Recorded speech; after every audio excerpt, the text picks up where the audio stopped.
So I prepared some remarks, and I really worried when I timed it, it came to 49 minutes, so I thought maybe I should cut that down a little, and I did, and I hope you all will indulge me. Charlie, well, he was my everything, so. Those of you who don't know me, my name is PJ, and I am Charlie's daughter. And I thought I'd talk to you today about what I'll call Charlie version 2.0. So Charlie always used to tell me that the Greeks believe in fate. I'm just a kooky Korean, but I do too. And on October 9th, 2010, Charlie and I met when he subbed into the wedding band I was with at the time, Fancy Pants. His Mesa Boogie amplifier was too loud in my left ear because apparently guitar players need their tone. Alan Kunkel on sax and vocals had recommended Charlie for my new pop rock trio, Chug-a-Lug. And I was looking for a needle in a haystack. I needed a lead guitar player with good stage presence who could also cover all the rhythm guitar parts in a trio, who could sing lead, who had a good ear for vocal harmony, who would gig anywhere in the tri-state area, and who was allowed to gig 24/7, 365, and who was also just as natural playing Katy Perry as Led Zeppelin. Charlie goes, dig man, I don't gig with chicks. So as it turned out, we lived 4 miles from each other my entire adult life, and street life had slowed down a little bit by that point. So Charlie agreed to sub into my band until I found someone else. He even threw in 2-3 rehearsals at no charge. Charlie's first gig with Chug-a-Lug was November 17th, 2010, and he actually had a good time. In fairness to Chug-a-Lug, he told me a couple of weeks later that he was diagnosed with cirrhosis of the liver and was going to start some very toxic treatment for hepatitis C. It only had something like a 60% chance of curing him, and the side effects alone from the drugs had the potential to make him too sick to play. Since Charlie was not an illicit drug user, and he never stepped out on his marriage, he could never even confirm how he got sick. Maybe haphazard vaccinations when he toured overseas, we'll never know. Sure enough, in July 2011, Charlie started that awful treatment. This was obviously before they invented that simple pill that you pop once a week now and it cures you shortly afterward. It's insult to injury. Charlie gigged the whole year he was in treatment, sometimes with cuts on his left hand, swollen feet and legs, horrible full body rashes, and on. But he never missed a downbeat. And he never sat down to play a rock and roll gig. Damn it, Jenny, I said I wasn't gonna cry. He was a true musical warrior and my musical hero. However, between 2010 and 2012, Charlie and I were so emotionally irritated with each other that he quit 3 times and I fired him 3 times. Well, it turns out that all that friction between us was a rare little thing called chemistry. I did end up working with a few different guitar players in those years, and little did people know that it was partially due to Charlie's health issues. But Charlie's heart did not approve of any other guitar player playing in Chug-a-Lug. So as sick as he was from treatment, he ended up emailing me and my then husband, asking to become a permanent member of Chug-a-Lug. He must have thought we'd say no, because he even included a song link to I'll Follow the Sun by the Beatles. Hope is a very dangerous word, you know? When he passed, that was the very first song I played for him. I'll Follow the Sun. So thank you. I cry too much. I can't see through my contact lenses. So he asked to come back, and how could I say no? He was so strikingly handsome in a very natural and endearing kind of way. He looked great when I got him out of pleated pants and into skinny jeans. And the women loved his hair, which I preferred short, by the way. Thank you very much. And he had that huge infectious smile, and there was always that twinkle in his eye. And he could sing and play okay too. In November 2011, Charlie received the miraculous news that he was cured of hepatitis C. Although he would always have cirrhosis, which had a life expectancy of 9 to 12 years without a liver transplant. And some heavy stuff, you know? He said back then that treatment had changed him, who he was deep inside. He wanted what we otters started to refer to as the more. More life, more love, more gigs, more family, more happiness. And that's when he emailed me out of the blue with his original tunes from the dark ages, the 80s and 90s, and he typed, "I'm not looking for feedback or criticism." Shortly after that, he barked at me to start writing music in true Charlie PJ fashion. And I barked back in true Charlie PJ fashion that he needed to start writing music too. He said he was too old to dream, that was a young man's game. I yelled at him, "You're never too old to dream, you schmuck!" And so we eventually agreed that we would both start writing music together in true Charlie PJ fashion. And so in 2011, in pursuit of the more, our original music band, Us, was born. Charlie was 57 years old. Fast forward to 2014, when I cashed in my retirement and we recorded our album of original music. Our CD release show was May 8th, 2016. Thank you to my family and some of you guys who showed up that day.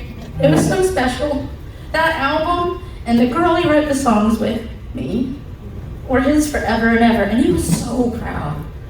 I never knew how proud he was until I cleaned out his email recently and found dozens of emails he had sent to producers shopping around our music. Meanwhile, people were lavishing Charlie with compliments about his playing, especially his versatility. They loved our songs, and at the age of 60, Charlie was once again living the more. Throughout the years, I was lucky enough to know Charlie 2.0. He was committed to several musical projects, which you can read about on your tables. I made those black flyers up, you can take those with you, and I made up the memory cards, which you're more than welcome to take with you as well. In December 2017, I updated and submitted his bio, and he was inducted into the Maryland Entertainment Hall of Fame. While he didn't have any family there that day, thank you so much to our friends who showed up for him. That really meant the world to him. Yeah. Our band Chug-a-Lug successfully chugged along with Phil Brotman on drums from Baltimore, who's sick today. And Kim Martin also on drums for our DC and Virginia gigs, and Andy Hamburger sometimes, for 10 years until the end of 2020, which is a very long time for a band family these days. However, life had unfortunately gotten in the way of us pursuing our dream of original music. Between 2015 and 2019, Charlie had to move 4 times in pursuit of the more. Moving sucks. Finally, in May of 2019, my ex-husband and forever friend, Billy Led, asked if I wanted my house back so Charlie and I could quit paying rent and move into my home. He took a leap of faith by investing in my then inhabitable house, and soon after, my little house became our home. By the time we finally arrived home to our Chug-a-Lug hippie household in 2019, Charlie was 65 years old, but he was living a new kind of dream. And that's a lot for an old fart in 9 years, I think. So before I set the story straight about Charlie's illness, I want to, and I actually need to talk about Charlie and the man that he was to me. So I learned that not only was Charlie unshakably loyal, overbearingly honest, a man of incomprehensible integrity, and shame on anybody for not thinking that, and courageously full of life, and very handsome. He was also very traditional. I loved that he was a beautiful vintage classic. I always used to giggle at his little caveman tendencies. He not only expected me to cook for him, but he also told me what to cook, how to cook it, how his mother cooks it, how his ex-wife cooks it, and how his daughter cooks it. And I was always happy to learn. Also, as our bandmates know, he loved my long natural fingernails and refused to let me cut them. Any musician knows that it's a cardinal sin to have long nails when you play piano or bass. But as you can see, they're still long, and that's for him. But please don't get me wrong, Charlie 2.0 wasn't a complete Neanderthal. The amount of compromise, empathy, and change that evolved in him made me love and respect him so much more as a man, especially at his age. He chose to learn that I couldn't hear him when he was screaming at me with his loud Greek voice. And he chose to adopt the words, "I'm sorry," into his vocabulary, because there is no right, there is no wrong when two people are trying to understand each other. Charlie was also very chivalrous, always. Despite that I was one of the boys in all the bands, he'd carry my equipment or pack up my gear for me. He wouldn't even let me pump gas for the first 10 years. He complimented me in everything I did on a daily basis. He'd say, "Good job, Otter, I'm proud of you." And he always said for every meal, "Good breakfast, Otter. Good dinner, Otter," every meal. And even in his final days when he could barely walk, he would offer to climb the 20-foot ladder for me to change the security camera batteries.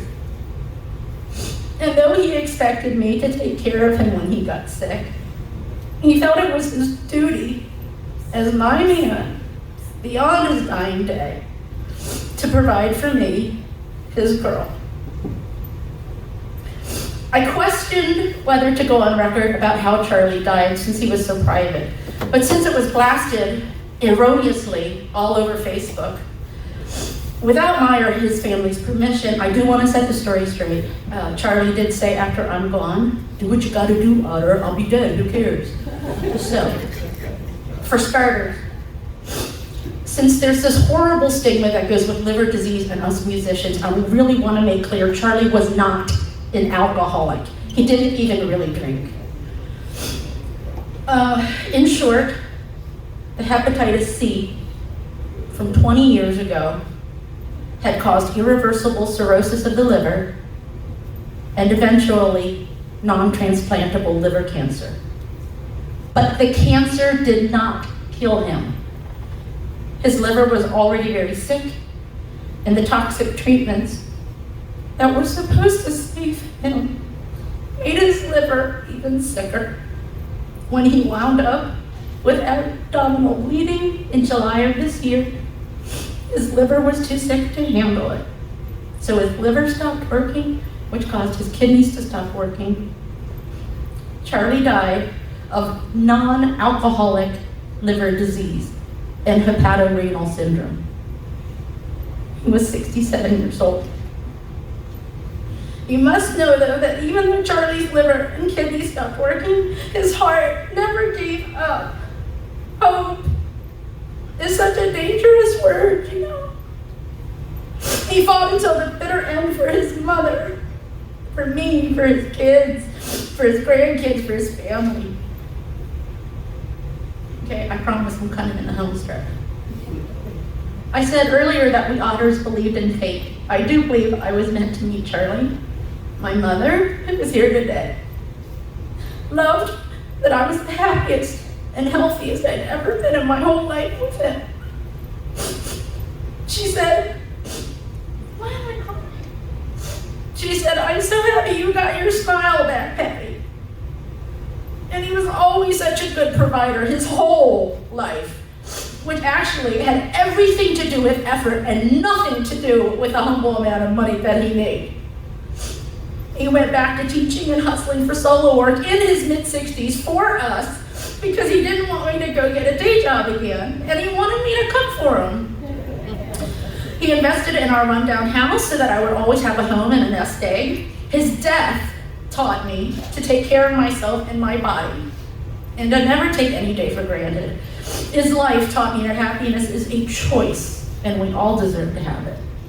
I do also humbly believe that Charles was meant to meet me. I mean, after decades of having hep C, we happened to meet the year he finally developed cirrhosis. And if I were older, I know there's no way I could have cared for him at home. for as long as we were there. I believe that the silver lining to his illness was the unifying effect it had on those he loved. I believe Charlie was meant to be in Chug-a-Lug, which led to our Originals band, which led to Consuming Fire and Face Dancer, which led to Motel California. I believe Charlie was meant to get a second chance at really living life, at unconditional love. I believe he was meant to go out on top, making great music and decent money again. And I believe he was never meant to stop dreaming all those years ago. And despite Charlie's health issues and his unrelenting sadness from his long divorce, which he carried to his death, music and hope were always his salvation. Just days before he passed, again, he was barely able to walk. He was looking forward to doing duo shows again. So you see, in the end, Charlie never stopped wanting them more. To Charlie, if you're still here somewhere on your last day, daughter, I will always wonder if you heard me playing all of your original music in those last 24 hours. I whispered to you, daughter, I know you're so tired. I'll be okay, you can go now. Our love songs played to each other. Well, I blessed you with Greek holy oil, and I gave you your hospice medication so you could be at peace. I told you how much I love your playing and just the sound of your voice. I yelled out, Otter, great solo! You'll always be my favorite guitar player. And I told you over and over again how much I love you. I hope you know I was there and that you weren't alone, and that I'll always honor you and our music. And to all of you, thank you so much for this opportunity to talk about Charlie. It's kind of all I want to do. And just like Charlie said so many times, he had absolutely no regrets in life. I will never regret falling in love, creating beautiful music, and building the perfect life with a 60-year-old man who was on borrowed time. And for Charlie and all of you, especially his mother, Miss Ethel, who traveled from Florida with his brother Billy to be here. Since today is the 40th and final day that Charlie's Greek soul is on earth, from King James, Revelation, chapter 21, verse 4. And God will wipe away every tear from their eyes. There shall be no more death, nor sorrow, nor crying. There will be no more pain, for the former things have passed away. God bless you all, and thank you very much.